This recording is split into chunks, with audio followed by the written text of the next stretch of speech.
Good evening to the Voice of Reason show. I'm John Martin, the host, and I have with me tonight Rob Koenig, and I have Dr. Garabedian. We're going to have a big discussion to start with on Beal School. If there's any more time, we'll figure out what the second topic is. I'm starting out today because I know a lot of people haven't been thinking about Beal School, exactly how they're going to solve problems. They're supposed to have everything academically in the building, and they do have a little growth in it, like 4 classrooms. In the past, the schools have been overcrowded before the first day they open. At least with 4 classrooms, we might be able to get through the first year without it being too packed. What I'm thinking of is the fact that their academic does not include improving the schools to what the state requires. They now have a lot of tests, MCAS testing. For elementary school, I think it's only in 3rd grade. But they have pointed out that all of our school buildings are not perfect when it comes to educating special education children and English language learners. Now, the only way you can improve on those 2 categories is with special ed, you need more special ed offices because they do things one-on-one or maybe one-on-2. And so in order to do more, because I've asked for more when my son was in school, and they said, no, we can't do any more. You know, all the distribution of the manpower has been used up. So the only way you can improve on that would be to have more offices, more staff, and have sort of get into those rooms where the special education teachers are. I personally like the concept of having special education teachers teach the class of academics, maybe do a whole room of special ed. Small, but at least they know how to do it. Because my experience has been I had to hire somebody to come in and actually teach the teachers how to teach to special ed, and then the testing was so bad they actually agreed to take the test to special education teachers. I think there were 3 in the building, and they made the tests, the unit tests, because there was too many knowledge factors in one question, and kids couldn't balance all those facts in their head. And so, but they did better when they had like 3 questions, 4 questions, and broke down the knowledge factors to 3 at the most, and proved that they knew it. And so, I found out that obviously that you need to do that to the entire staff, and obviously I couldn't afford to do it. I did it for 1, found out what the problems were and how we could possibly solve some of the problems. And then, anyway, so you need more staff, more rooms, at least more offices for the special education teachers to do their trick. The second thing is they now have the ability to take the English language learners and teach them in their own native language. It's only been 2 years now that they're allowed to do that. Obviously, we're not doing that because we have no more space to spread them out, to put all the Vietnamese in one box and Germans in another or whatever. And so, because we have, at one time, I remember when they were looking for mentors or people to help with the parents coming in for meetings, they needed somebody in their own language to help them. And at that particular time, they were looking for 16 different language people. There were 16 different languages being spoken by the parents in the school system.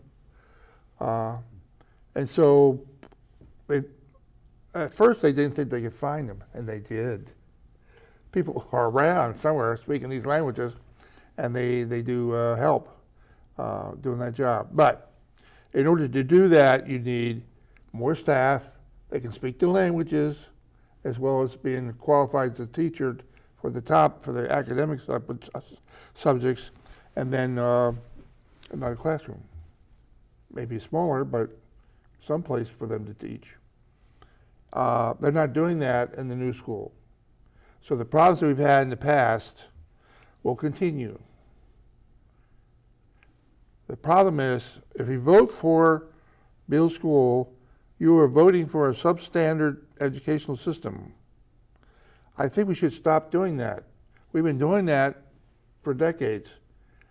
And of course, in the old days, we didn't know how bad it was. We didn't have all the testing, the evaluation of what was the real problem, and now we do. And now it seems to me we have the analytical statistics of how to deal with the problem. We need the space and staff to tackle it, because it's not going to get any better by itself. I do have a question for you, though. Is there a reason why, kids can't be put in special, bring them into English programs and bring them up to a certain level before they can come into the school systems? No, they don't do it that way, that's for sure. It can't be done that way, huh? Because that would save us the... Well, I think it could be done. It could be done. But they just don't do it. Yeah. I think the faster that they bring any student into a, let's say, level where he is proficient in the language, then whatever academic area they put him in, he's going to have a much better chance of academic success. But they don't do that. But they don't do that. And they talk about learning language by immersion. What better way than to start them off by immersing them in just a class where they just study English. I know my father, he told me that when he went to school, he could not speak English. And he says, I learned it real fast. Yeah. And he was young, he was like 5 years old. The first couple of months were very difficult. And he immediately picked up. When people are that age, you'd be surprised how they can pick up something very new if they are immersed in it, if they are bound to do it. It's very easy for them. So that's got to be something at the state level, most likely, right? I don't know. Yeah. I don't know that. Just one thing that you had mentioned earlier, John, how they don't have the special education students in separate rooms where they have their teachers, I don't know how many years it's been, for inclusion, that they want them to be mixed, to be with other students, with the regular students. If I just I don't like to use the word regular versus saying that the special eds are irregular. I don't like those words at all. Understood. But they're putting them into classes with other students that don't have the problems they do or the issues they do. And that, I don't believe that gives those students, the special education students, the best education. It's also taking away from the students that are non-special education students. It's taking away from their education. So it's like creating an area in the middle that's a compromise area for both groups, so they both don't benefit. But that has been the push to have inclusion. In fact, I have seen where they have classes where there is no longer levels of, have honors and, a sub-honors, or level 1, level 2, level 3. They just have all a heterogeneous grouping. That's what it is. They want to get rid of the homogeneous grouping. That doesn't work as good as if you have homogeneous grouping. Yeah. Well, I drive by that Russian math school. Right. Right up on Route 9 near Lake Street, and it's very busy in there. And it looks like there's a lot of young kids that are probably in that scenario where they need to be brought up to a certain level before they'll actually Or they want to accelerate them. Or it's acceleration, one or the other. Okay. Well, hopefully, that can be revisited, whether it's at the state level or just at the town level, because I think there's a lot of resources being put at that English as a second language when it can be maybe done privately ahead of time, and then the kids can come into the schools at a level that's equivalent to where they should be, opposed to having in a catch-up program constantly. I don't know how long it takes to learn a new language, especially a lot of kids are coming in at the high school level for the first time, when their families moving in, and And so if they haven't been speaking any English, they've been speaking their native language in their schools before, they may be smart enough, they just can't understand what the teacher's saying. And so, yeah, there needs to be something changed. And we haven't come up with anything. So I'm just saying the requirements are being lessened so that you can have English language learners being taught their native language for academics. Now, hopefully you only have to go on for a couple of years, and then you can move it into classrooms where they only speak English. But it's that first go-round, a year or two, they're falling behind. Now, the way the school system has covered their tracks is that it doesn't matter whether they learn or not, they're going to pass on to the next grade. They've been doing that. The social promotion. Social promotion. That's been going on for years now. I hate to hear teachers tell me, your son doesn't know anything, he doesn't do this, doesn't do that, but he's going to the next grade anyway. I'm saying, well, he's going to give the next grade a big problem because he didn't learn all the factors he needed to know, the year before. That's where education losing its academic credibility, of course. And that's how people are graduating, and there's a lot of things that they just do not know, a lot of things that they cannot do in an academic setting. Well, just to let you know, the state's catching on. Well, They now have a test in the high school for whether or not they're prepared to go to college. right. That has never been done before. This is the first year they tried it, gave them the test. And what that hopefully does is to get the school system attention that they just can't pass them on when they're not ready, because they're all academics, that's all we're doing, that's all we're teaching. They're not ready for academics for college. And so, and they now have a test to prove it. I know I had summer school back in Right. my day, and that's really where I think a lot of this should take place. The only summer school that they have in Shrewsbury was for special education children if they could document that the child could not remember the 2 months that they were in summer to go to the next grade. They didn't want them to go backwards and lose knowledge before they got to the next grade. Yeah, but I think ESL as summer school might be a good thing because you can combine a few grades together. It can be, 3 or 4 age brackets in there at once. You mentioned the state, John. The state is now, you're saying, looking at if high school graduates really are prepared to go into college. But the state also says to school districts that you must maintain a certain percentage of graduation, you must retain a certain graduation rate. And if you don't, we're going to be coming in. So what is that saying to local school districts? You must keep that graduation rate high. So the state is not really being very forthright about this Nothing either. perfect about the state. No. So they're saying one thing, on the other hand, they're saying something else. I know at the college level, I have students that cannot add fractions with like denominators. I just gave an exam last night in a statistics course. Classic example, 2 11ths plus 3 11ths is equal to 5 over 22. They add the numerators and add the denominators. And I, it's not something they just saw in the exam. They saw it in my instruction. They saw it on the homework. But still, that hasn't gotten through their head. And that's a 5th grade concept. Okay, Rob. Well, Give us your slant on Beal's Beal coming School. up. The Beal vote is coming up in the new school. I think certainly something needs to be done. The old school seems to like it's falling apart. I'm not sure where that's to be blamed. Maybe it was lack of maintenance on purpose. You never know. Or because I look at all these other towns around, they all have schools that are 100 years old and they're still working fine. So a new school is going to be needed. I'm all for that. And then then you have to decide where you're going to place it.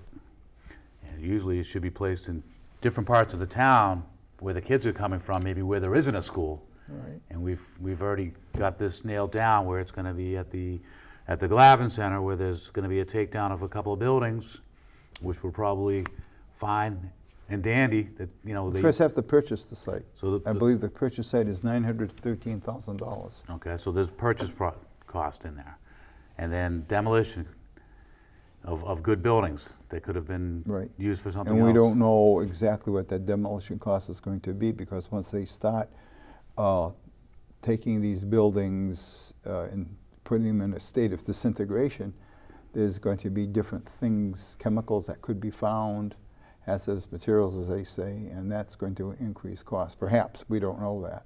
So there are several factors that are unknown, and yet at the same time, we own a parcel of land called the Allen property that we paid $6 million for, and we could have built a school there.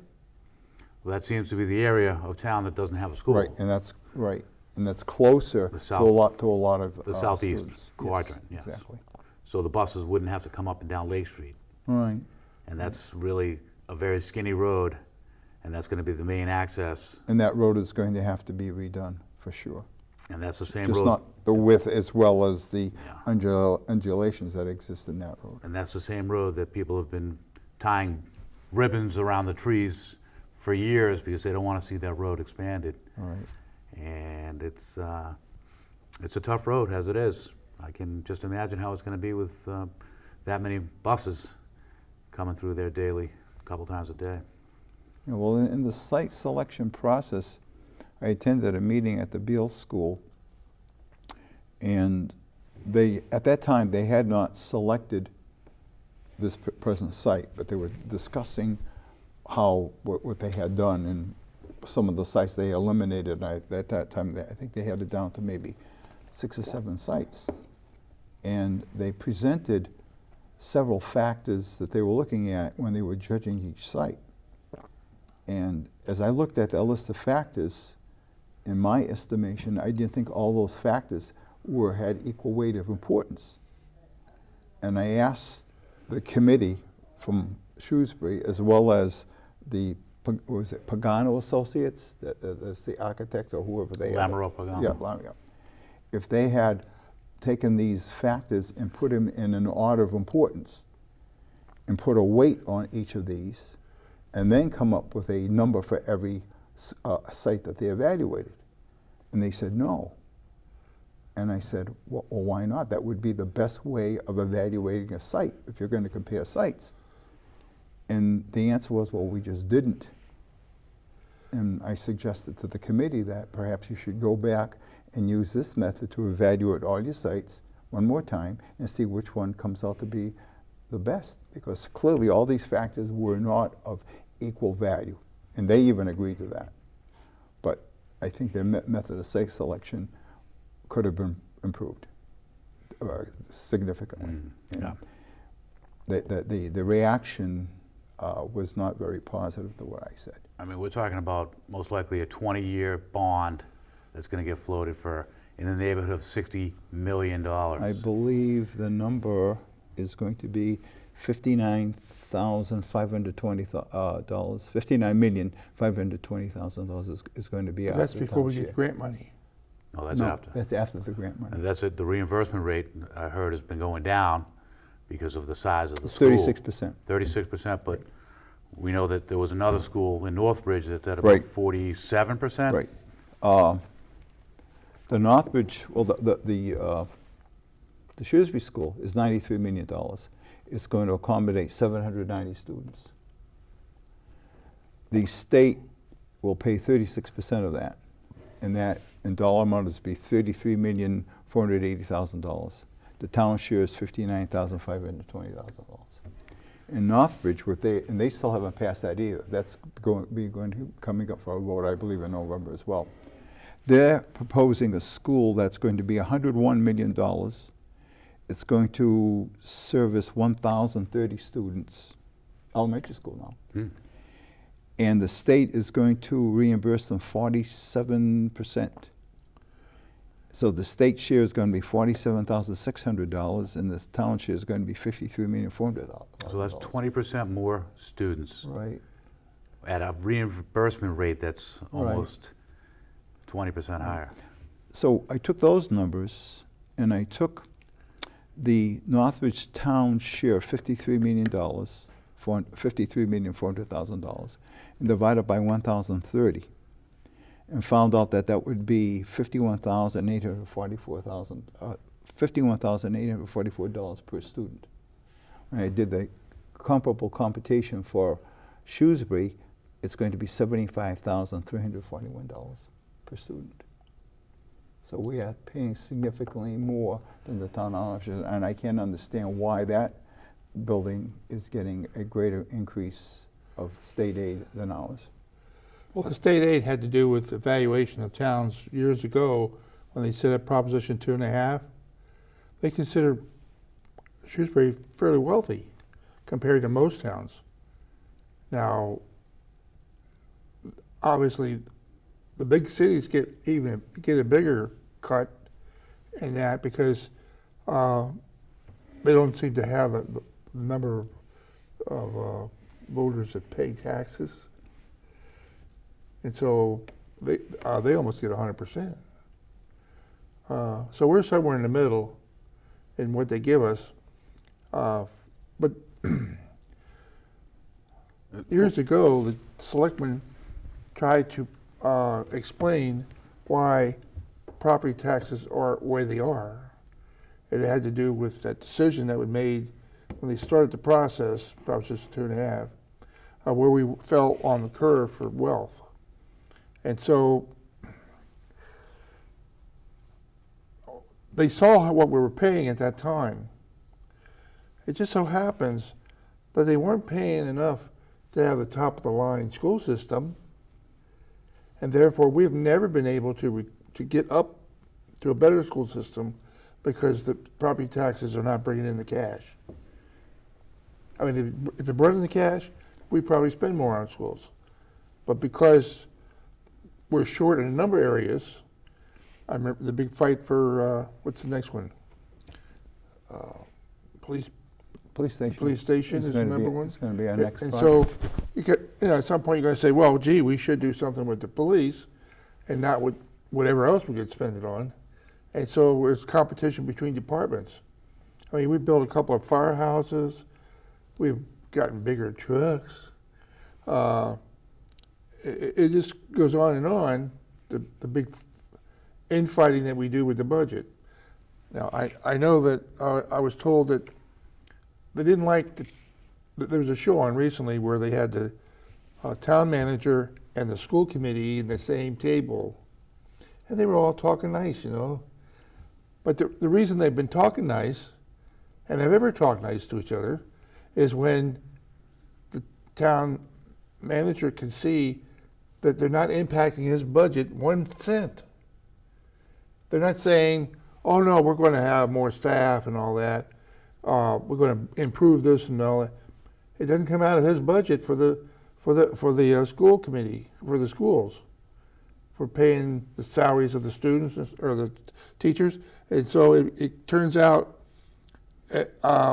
we're not solving all the problems because you get the hands off. Don't touch my budgets. And so eventually you do have to touch the budgets, and you have to find the money. And I think it has to do with realizing that we are not getting a handout. We should never have a situation where we're always looking for the next grant. I mean, we're always got somebody saying, well, we're waiting for more money. Or they want to build a better sewer system. They waited over 20 years that I know of, waiting to get money for that southern end of the run there to do something, and now they're getting the money. They're paying Worcester to put in the pipes to get the sewer over to the sewer treatment plant, and so and that's all grant money. And our state senator has been bragging that he got it through, got it on the one that counted the bill, and so he got them a lot of money. And it has to be that way because nobody has extra money to pull in for these projects. Like we're never going to build another water plant. Hopefully not, yeah. I mean, I'm still waiting for them to come up and say we solved all the problems, right? Mm-hmm. But the latest ones I've heard about have to do with the fact that they're not going to be able to take out more manganese, and so they're gonna take well 6-1 offline, because it's the one with the most in it. Yeah. And hopefully, maybe it'll balance out. They're gonna flush out all the piping with ice pigging, they call it. Yeah, they've done Just- that already in some areas. Yeah, well, they started right after Right. the plant was open. They knew they were gonna get complaints. The water still looked dark because the problem was in the distribution pipes, not in the plant itself. And so, hopefully they'll get better. Just back on Beal real quick. I just see this, Beal's coming up, and once it's built, or right as it's being built, I think we're gonna be looking at a Proposition 2.5 override to staff that place and to create free elementary, not elementary school, daycare. Oh, they're planning that kindergarten is going to be free. So I mean, they're That's already coming up. working on that. So that's going to be coming. So I think it's going to be a 1-2 punch here. Oh, yeah. So it's not just going to I be think so. this override for the Beal. It's going to be, then they're going to be pushing, hey, we have this new school, we need to staff it, or else it's just going to be sitting there idle. Because right now, between step increases and raises, that's 2.5% Right, Every year, yeah. every year, and that's only going to grow. right.